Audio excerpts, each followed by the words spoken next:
Makalipas ang isang araw, mapupunta na ang eksena sa Dragon Tamers Academy sa Lishuan, makikita rin ang tanawin dito, na isang napakagandang lugar na talaga namang kahanga-hanga.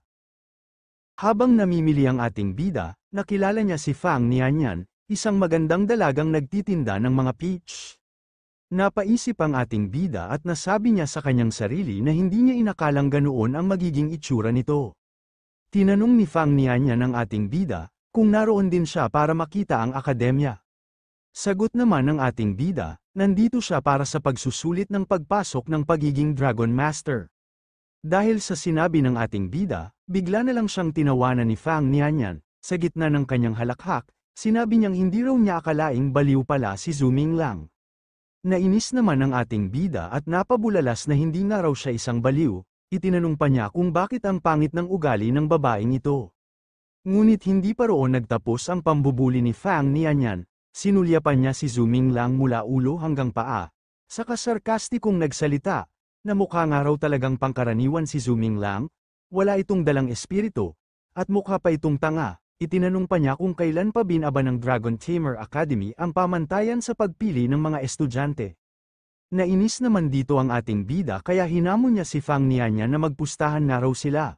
Lalakad siya papasok ngayon sa Copperwood Gate at sigurado siyang hindi siya pipigilan ng bantay. Kapag nakapasok siya, kailangang ibigay ni Fang Nianyan sa kanya ang basket ng peaches nito. Matapos ang hamon ni Zuming Lang, tinanong siya ni Fang Nianyan kung ano naman ang mangyayari kapag siya ang nanalo.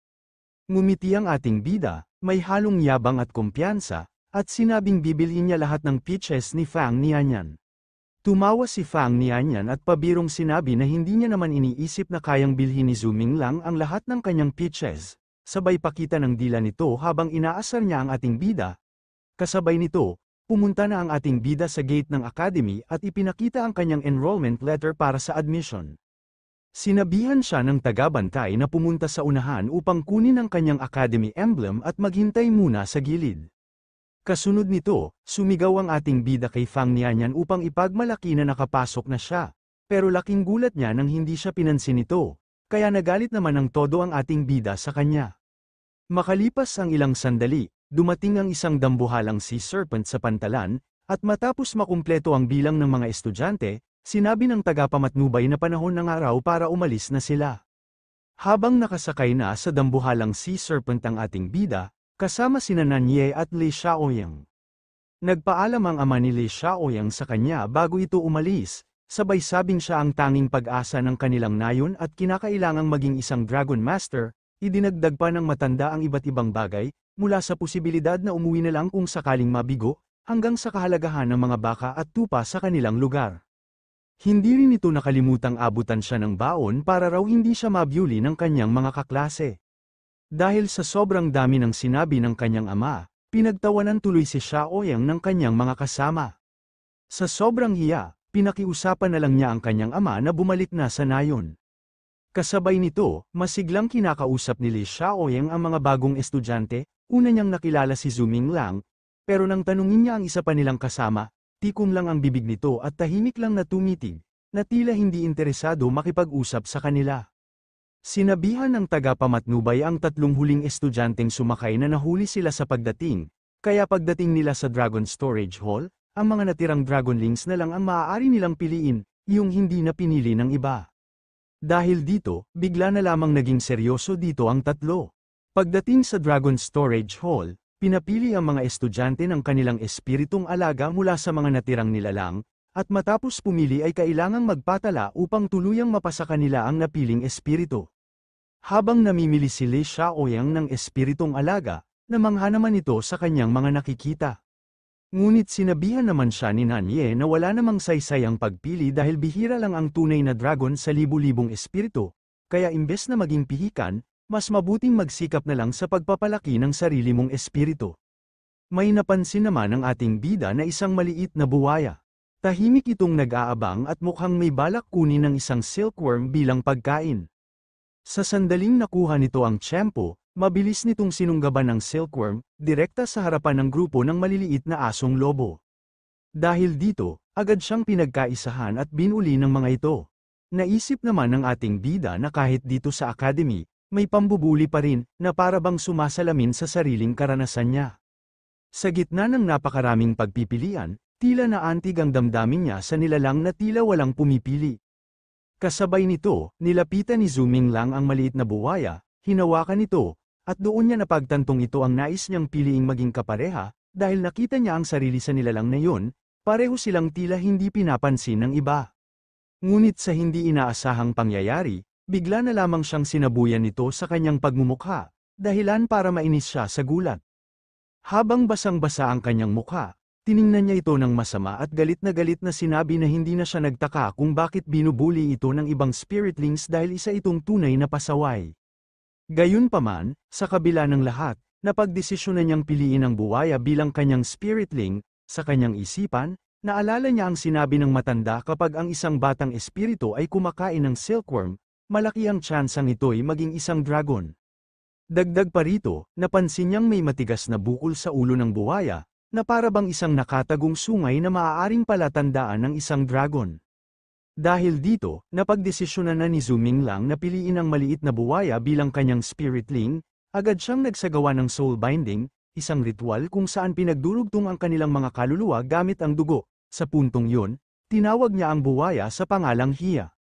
Ipinangako ni Zuming Lang kay Hia na kahit hindi siya sigurado kung mapapabago niya ito bilang isang dragon, sisiguraduhin naman niyang laging may sapat itong silkworms, dahil siya mismo ay isang profesional na tagapag-alaga ng mga ito. Ibinigay pa niya ang isa pang silkworm bilang patunay ng kanyang pangako, at agad namang natuwa si Hia sa pangako ng kanyang amo. Makalipas ang isang araw, ipinakita ni Zuming Lang ang maliit na pond na hinukay niya para kay Hia. Gusto niyang tiyaking komportable ang bagong alaga at kapartner niya.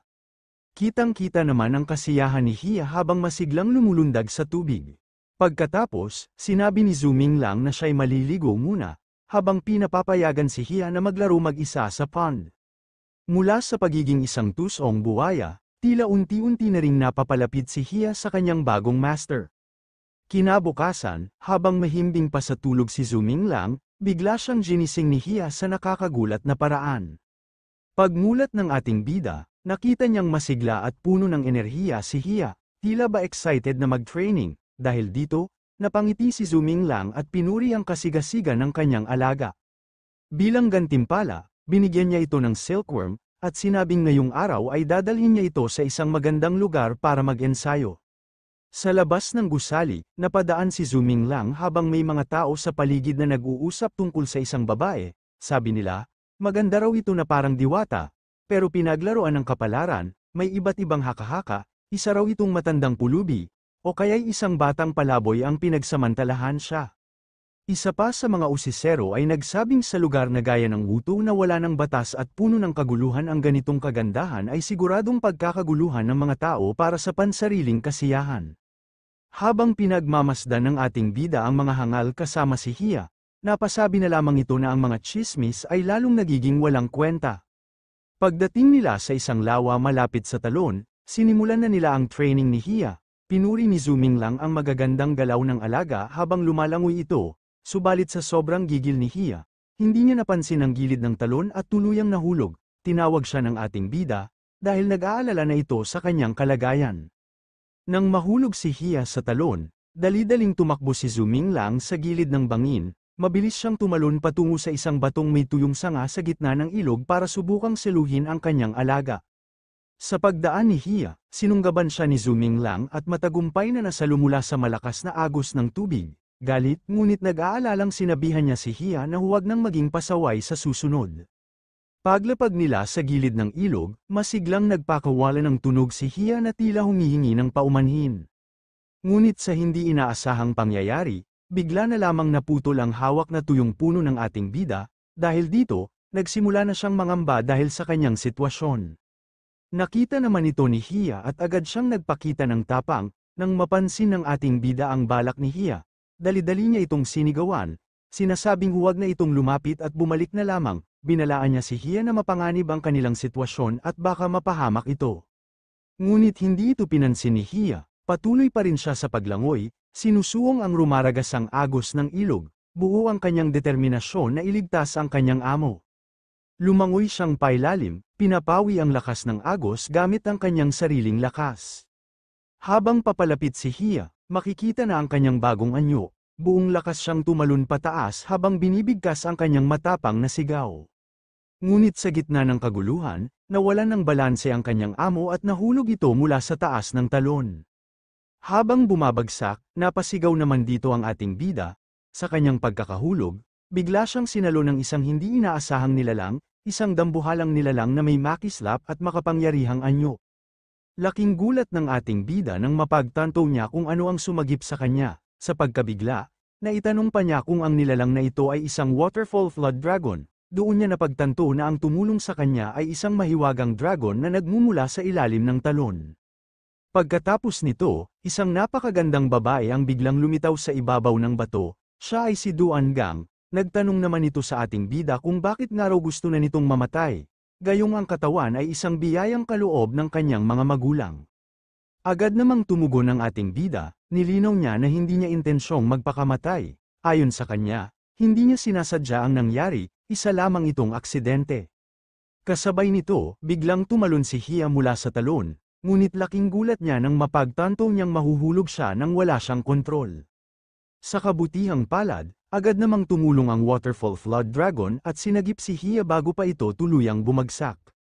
Pagkababa ni Hia, labis ang tuwa ng ating bida, dahil nag-evolve ng araw ito. Pinaalalahanan niya din ito na kahit lumakas na ito, hindi pa rin dapat basta-basta tumatalon mula sa talon dahil maaari itong ikamatay. Samantala, muling nagsalita si Duan Gang, tinukoy niya si Hia at tinanong kung ito ba ang spiritling ng ating bida. Sinabi rin niyang tila nahanap na nito ang landas patungo sa tinatawag na Dragon Gate, isang senyales ng mas mataas na antas o lakas. Ngunit sa malamig niyang tono, idinagdag ni Duan Gang na kung wala nang iba pang kailangan, huwag na siyang istorbohin sa kanyang pagsasanay. Nagpasalamat naman ang ating bida sa kanya at sinabing, maraming salamat nga raw sa kanyang senior sister sa pagsagip sa kanila. Masaya rin niyang ibinahagi na kung sakaling muling harapin nila ang mga wolf spiritlings na nang-api sa kanila sa Dragon Storage Hall, kaya na raw nila itong talunin, lalo na't mas malakas na ngayon si Hia. Pagkatapos ng lahat ng nangyari, masaya namang nagpaalam si Hia sa kanila. Sinabi ng ating bida kay Hia na balang araw ay tiyak nilang matatalo ang mga wolf spiritlings, na dati nanlait at nambuli sa kanya. Buo ang kanyang tiwala sa kakayahan ni Hia at sa magiging lakas nito sa hinaharap. Makalipas ang ilang sandali, sa isang pagsubok, tinalo ng isang wolf spirit beast ang isang malaking baka, dahilan upang sumuko ang tagapagsanay nito. Habang pinapagalitan siya ng mga nakapaligid, malamig namang nagkomento ang ating bida na wala namang dapat makita sa labanang yun. Pawang pag-aaksaya lamang ng oras ang laban sa pagitan ng mga spiritlings. Pagkatapos nito, napansin ng ating bida na tila gutom na si Hia. Nilambing niya ito at inalok ng ilang isdang grouper at isang malaking basket ng silkworm para mapunan ang tiyan. Ngunit halatang may galit si Hia, hindi raw yun ang orihinal na sinabi sa kanya ng kanyang amo. Kinabukasan, napag-isipan ng ating bida na hindi magiging sapat ang kasalukuyang paraan para mapakain si Bai Chi, lalo na't lumalaki na ito. Sa ngayon, nakakakuha siya ng silkworms kapalit ng pagtatrabaho sa Dragon Storage Hall, ngunit alam niyang hindi ito magtatagal, kaya't napagpasyahan niyang kailangan nilang humanap ng paraan para kumita ng pera at matustusan ang pagkain nila. Habang naglalakad ang ating bida, naalala rin niya si Bai Chi na mahilig sa nectar. Kapag nagising ito, kailangan niya raw itong pakainin ng sapat. Ngunit biglang tinawag si Zhu Minglang ng isa sa mga kakilala niya. Habang papalapit, agad siyang ininsulto nito na amoy tae nga raw ito at baka raw naglinis siya ng dumi ng dragon. Sa isip naman ng ating bida, napakababa raw ng ginagawa niya, na tila trabaho ng isang alipin lamang. Hindi pa rin tinigilan si Zhu Minglang ng lalaki, at sinabing kung marunong na siyang maglinis ng dumi ng dragon, baka gusto na rin niyang linisin ang paligid ng bahay ng mga kaklase nila. Nainis naman dito ang ating bida. Kaya sinabihan niya ang hangal na wala siyang balak gawin yun dahil hindi niya naman responsibilidad. Dahil dito, nagbanta naman dito ang hangal, na kapag hindi siya sumali sa laban ng mga spiritling bukas, automatiko siyang matatalo, at ang matatalo, obligado raw na maglinis ng harap at likod ng bahay ng lahat ng kasali. Matapang naman ipinahayag ng ating bida na makatwiran lang natanggapin ang pustahan kung kusang sumali ang isang tao sa patakarang sarili lang nilang grupo ang gumawa. At dahil hindi siya sasali, malinaw niyang sinabi na hindi niya kailangan ang tulong ng iba sa paglilinis sa lugar niya, at hindi rin siya obligadong gumawa ng kahit anong gawain para sa kanila. Hindi pa rin tumigil ang lalaki at mayabang pang nagsalita kay Zuming Lang, sinabi niya, huwag nga raw mayabang ang ating bida, kung matapang talaga siya, harapin niya nga raw ang tagapag-alaga ng mga wolf spirit doon sa bakuran. Ngunit hindi na ito pinansin ng ating bida, kaya tinalikuran niya na lamang ito. Makalipas ang ilang sandali, dinala ni Zuming Lang ang pagkain para kay Little Hia, buong saya niyang tinawag ito at ipinakita ang dala niyang basket na puno ng silkworms. Tuwang-tuwa si Little Hia at agad itong lumapit, kitang-kita sa mga mata niya ang saya sa pagkaing inihain. Habang pinapanood ni Zuming Lang ang alaga niyang masayang kumakain, hindi niya naiwasang mapangiti. Sa kabila ng lahat ng hirap, sulit na ang lahat para sa kanya basta't napapasaya niya si Little Hia.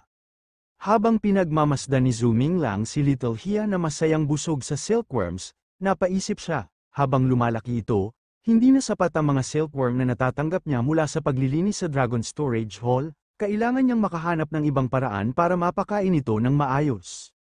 Naalala niya na pagbalik niya mula sa Dragon Storage Hall, may nakita siyang misyon sa Academy's Mission Hall na may disenteng gantimpala. Kaya naisip niyang subukan yun sa susunod, baka doon siya makakuha ng sapat para sa pagkain ni Little Hia.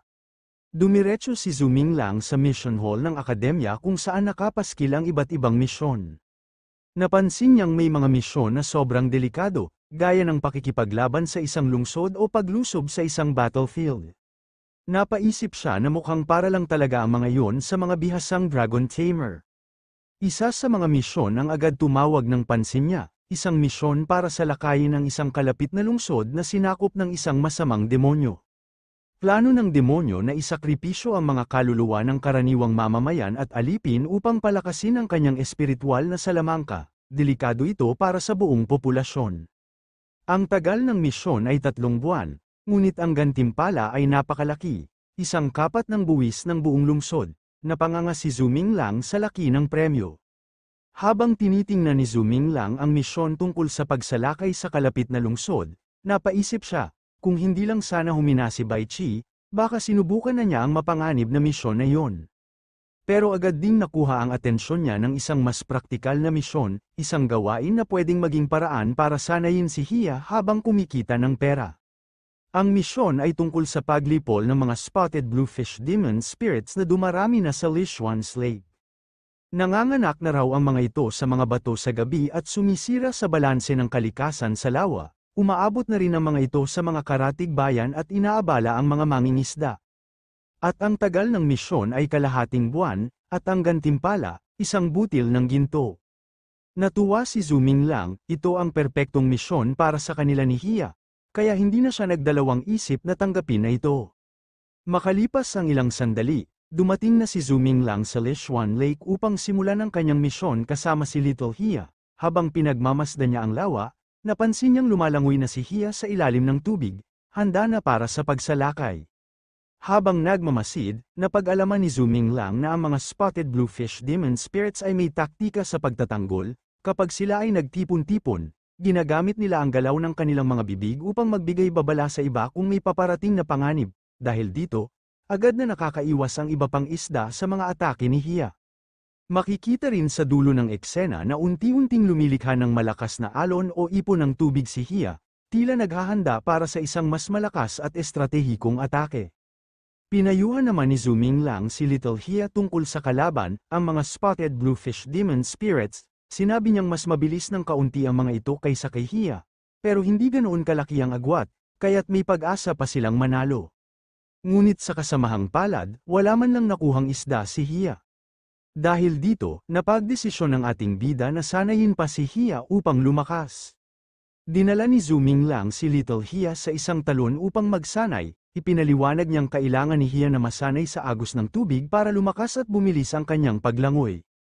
Hinagis ng ating bida si Hia sa ilalim ng talon upang magsanay, at kahit napapaiyak ito sa hirap, patuloy pa rin siyang lumalaban sa agos bilang bahagi ng kanyang pagsasanay.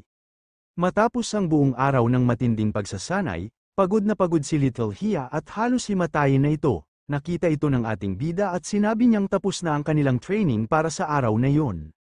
Bilang gantimpala, inimbitahan niya si Hia na umuwi na, dala ang pangakong maraming silkworm na pagkain, Dahil dito biglang nabuhayan ng loob si Hia sa sinabi ng kanyang amo. Makalipas ang 1 linggo ng matinding pagsasanay, nagbunga rin ang paghihirap ni Little Hia. Lumabas siya mula sa tubig na puno ng determinasyon at handang lumaban, kita sa kanyang katawan ang nagliliyab na enerhiya at bagong lakas. Masaya at kampante ang ating bida habang sinasabi na oras na para subukang muli hulihin ang Bluefish Demon, at sa pagkakataong ito, siguradong magtatagumpay sila. Nagsimula na ang kanilang inaabangang muling paghuli sa Bluefish Demon. Sa utos ng ating bida, agad tumalon si Hia sa tubig at inatake ang grupo ng mga isda. Ginamit niya ang kanyang bilis upang ikalat ang mga ito, at matapos nito'y mabilis siyang sumugod sa isdang naiwan mag-isa. Sa wakas, matagumpay niyang nahuli ang isda. Kasabay nito, dali-dali niya naman itong hinagis sa ating bida. Masayang-masaya naman si Zuming Lang habang sumisigaw ito sa tuwa, dahil nahuli ng araw nila ang bluefish. Pinuri niya din si Hia sa kanyang mahusay na ginawa. Sa wakas, natapos nila ang kanilang misyon, tagumpay ito para sa kanilang dalawa. Pagkatapos nilang mahuli ang Bluefish Demon, nagtungo si Zuming Lang sa Phoenix Falls Town upang ipambili ng masarap na pagkain para sa kanyang mga alagang espiritu. Plano niyang bumili ng malalaking sariwang silkworms para kay Hia, at nectar naman para sa isa pa niyang alaga na si Little Bai Chi. Habang abala siya sa pamimili, biglang may tumawag sa kanya, isang babae na tila matagal na siyang hinahanap. Sa gulat ni Zuming Lang, napaangat pa ang tingin niya at nagtanong na kung sino nga raw ito.